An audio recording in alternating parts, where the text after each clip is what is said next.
Kami perwakilan kelas 7C akan menceritakan tentang cerita rakyat Keong Mas dari Jawa Timur. Sebelum itu izinkan kami memperkenalkan diri. Nama saya Madeha dari kelas Dirja, kelas 7C. Peran saya sebagai narator. Perkenalkan, nama saya Lugat Fanindia, berperan sebagai Dewi Chandra Kirana. Nama saya Imadagian Joti, saya berperan sebagai penyihir. Nama saya Ina Awan, berperan sebagai Duri. Perkenalkan, nama saya Ana Agung Rabagus Nanda Sukuta, peran saya sebagai Raden Nu Kertapati. Perkenalkan, nama saya Paniputuan Dika Utama. Saya berperan sebagai Raja Kertamerta dan kakek-kakek. Perkenalkan, nama saya Ana Agung Ayusri Prabaulandari, peran saya sebagai Dewi Galuh.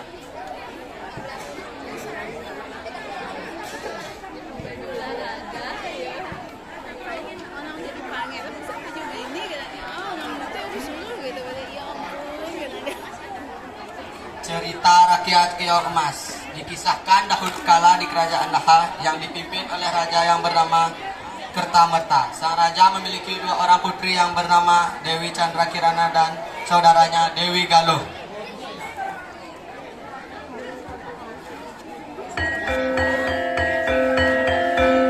Framelands Audio Visual.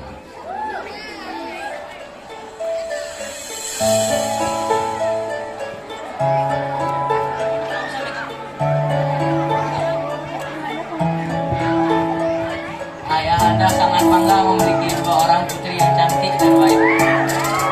Akan menjalankan. Terima kasih atas pujiannya, Ayah Anda.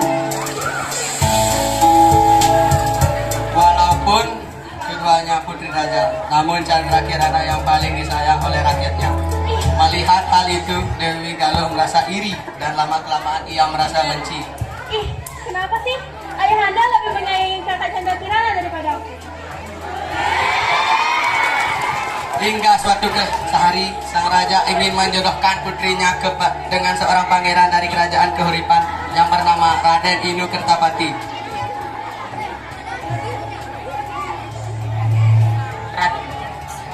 Maukah kamu dijodohkan dengan anakku yang bernama Putri Chandra? Tentu saja, bersedia Raja. Akhirnya sang putri menyetujui perjodohan tersebut. Dewi Galuh yang mendengar percakapan ayah dan kakaknya seketika marah. Dia pergi menemui penyihir untuk menyingkirkan Chandra Kirana. Sama lagi.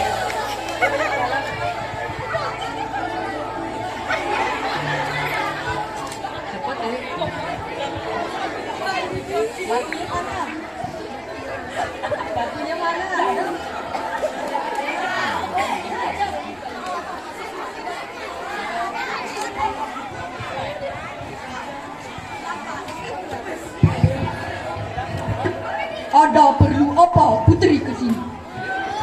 Kek, saya mohon, saya minta agar kakak saya, Kak Chandra Kirana, diubah menjadi sesuatu yang jika. Ayah Anda selalu saja membandingkan aku dengan kakakku, Kek. Berikan saja saya sekantong emas sebagai imbalan. Penyihir menyetujui permintaan Dewi Galuh dengan imbalan sekantong emas. Suatu ketika, Chandra Kirana sedang berada di taman. Ia dikejutkan oleh penyihir yang muncul di depannya.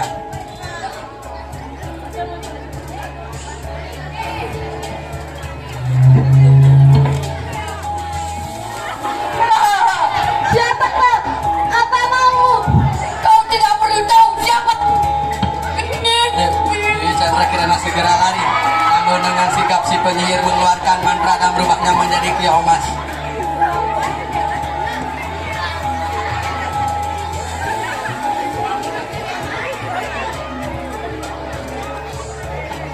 Putri, kamu sudah saya kutuk menjadi ekor Keong Mas.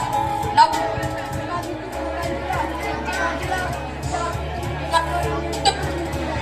Terima kasih banyak, Kek. Kutukan yang diberikan kepada Dewi Chandra.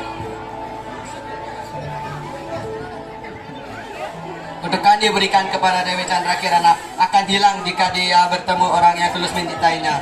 Sebelum hal itu terjadi, Dewi Galuh segera membuangnya ke sungai. Rasakan itu, Kak Chandra. Emang enak jadi keong? Aku sangat iri dan benci sekali sama kamu. Ayahanda lebih sayang kepada kamu. Lebih baik aku buang saja kamu ke dalam sungai agar kamu tidak bisa lagi bertemu dengan Raden ini Kertapati.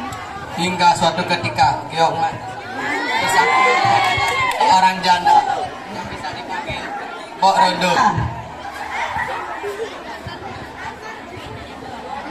Melihat Keong Mas yang cantik, Mbok Rondo membawanya pulang bermaksud untuk merawatnya.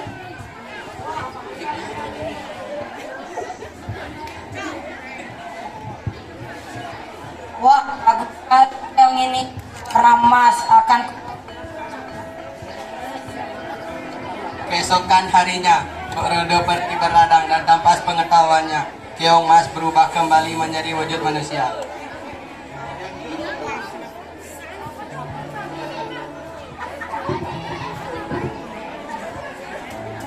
Sesampainya di rumah, Mbok Rondo kaget karena di meja telah terdampar berbagai macam makanan.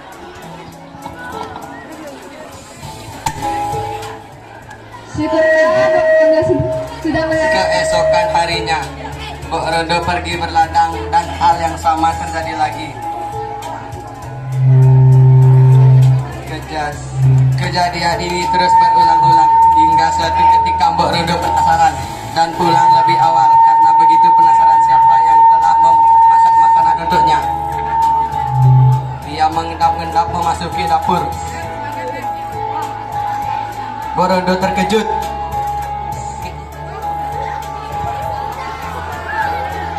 Wah, ada seorang gadis cantik yang sedang memasak di gubukku. Siapa kamu? Mbak, maaf Bu.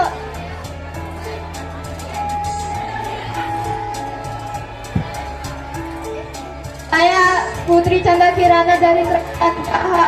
Saya adalah Keong yang dari sungai. Chandra Kirana menceritakan semua kejadiannya yang dialami kepada Mbok Rondo. Siapa yang telah mengetuk? Yang telah Sementara itu, Raden Kertapati tidak percaya jika Chandra Kirana lenyap begitu saja.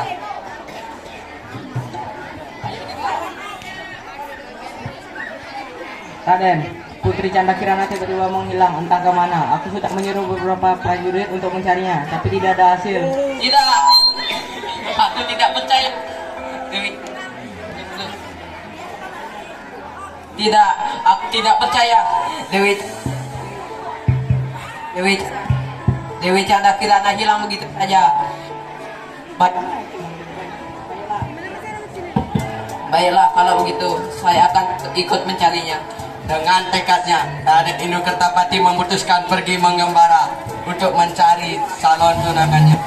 Kepergian sang Raden diketahui Dewi Galuh. Dia segera memerintahkan si penyihir untuk mengagalkan pencariannya.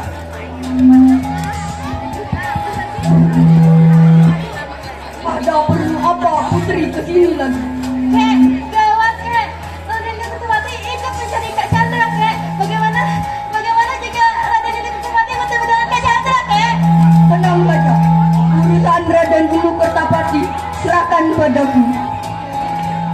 Di tengah pencarian, Raden Inu Kertapati dikejutkan oleh burung gagak yang bisa berbicara dan memberitahu bahwa dia tahu tujuan sang Raden.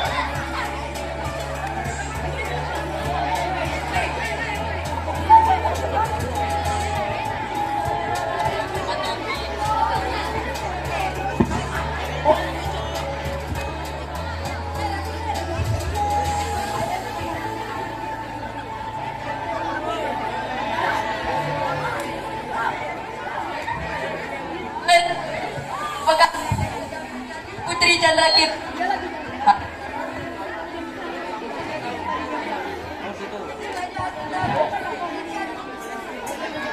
Hati Raden Inu Kertapati sangat senang karena segera bertemu dengan Dewi Chandra Kirana. Dia terus mengikuti arah burung gagak dan tanpa pengetahuannya, sang Raden gagak itu sebenarnya memiliki tujuan lain. Sang Raden melihat kakek tua yang bersandar di sebuah pohon. Dia menghampirinya dan memutuskan beristirahat sejenak.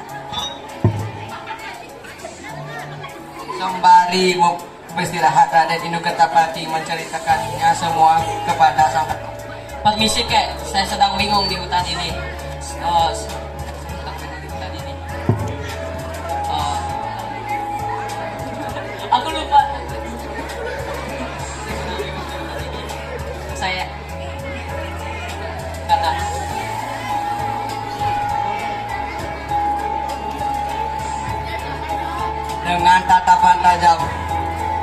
kakek melihat ke arah burung gagak. Sang kakek mengeluarkan kesaktian dan mengarahkannya kepada burung gagak. Seketika burung itu terbakar. Burung gagak itu berubah kembali menjadi wujud penyihir. Dia memberi tahu kalau gagak itu adalah jelmaan penyihir dan memiliki niat jahat kepada Raden Inu Kertapati. Sang kakek juga memberitahu jika ingin tujuannya segera tercapai, dia harus pergi menuju desa Dadapan.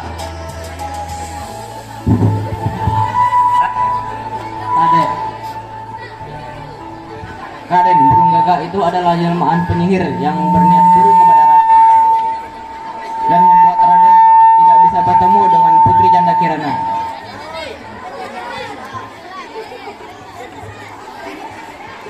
Oh, pantas saja saya berjalanan semalaman tapi tidak menemukan Dewi Canda Kirana. Jika Raden ingin bertemu dengan Putri Canda Kirana, sebaiknya Raden pergi ke desa Dadapan.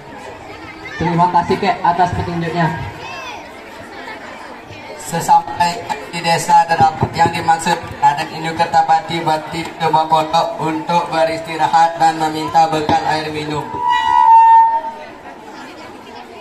Ketika hendak meminta air kepada pemilik pondok, Permisi, Kek. betapa terkejutnya sang Raden. Permisi, saya. Permisi, apakah ada orang di dalam? Saya ingin meminta air minum. Hah, apakah itu Dewi Canda Kirana?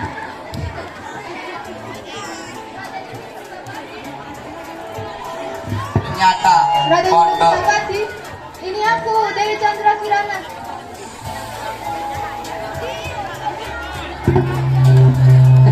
Kenapa kamu bisa berada di sini? Borono telah menyelamatkanku. Aku dikutuk oleh seorang penyihir menjadi keong emas. Pak, adikku dalam dari semua ini. Baiklah kalau begitu, kita pulang ke istana. Ternyata pondok itu adalah tempat tinggal Borodo dan Dewi Chandra Kirana. Mereka nampak terkejut dan gembira. Temuan itu membuat kutukan Dewi Chandra Kirana sirna. Mereka akhirnya kembali ke kerajaan Daha. Dewi Chandra Kirana menceritakan apa yang telah dialami kepada sang ayah.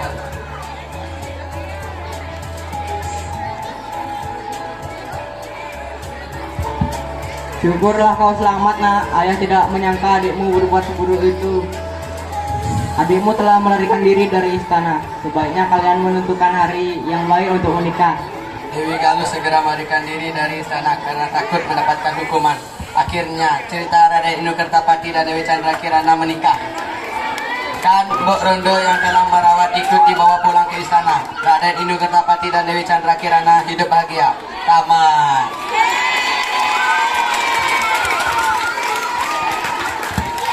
Bagus.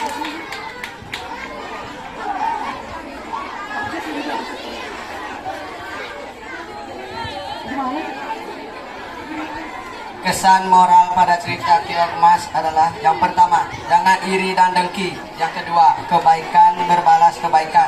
Yang ketiga, janganlah mudah berpengaruh. Yang keempat, kerja keras.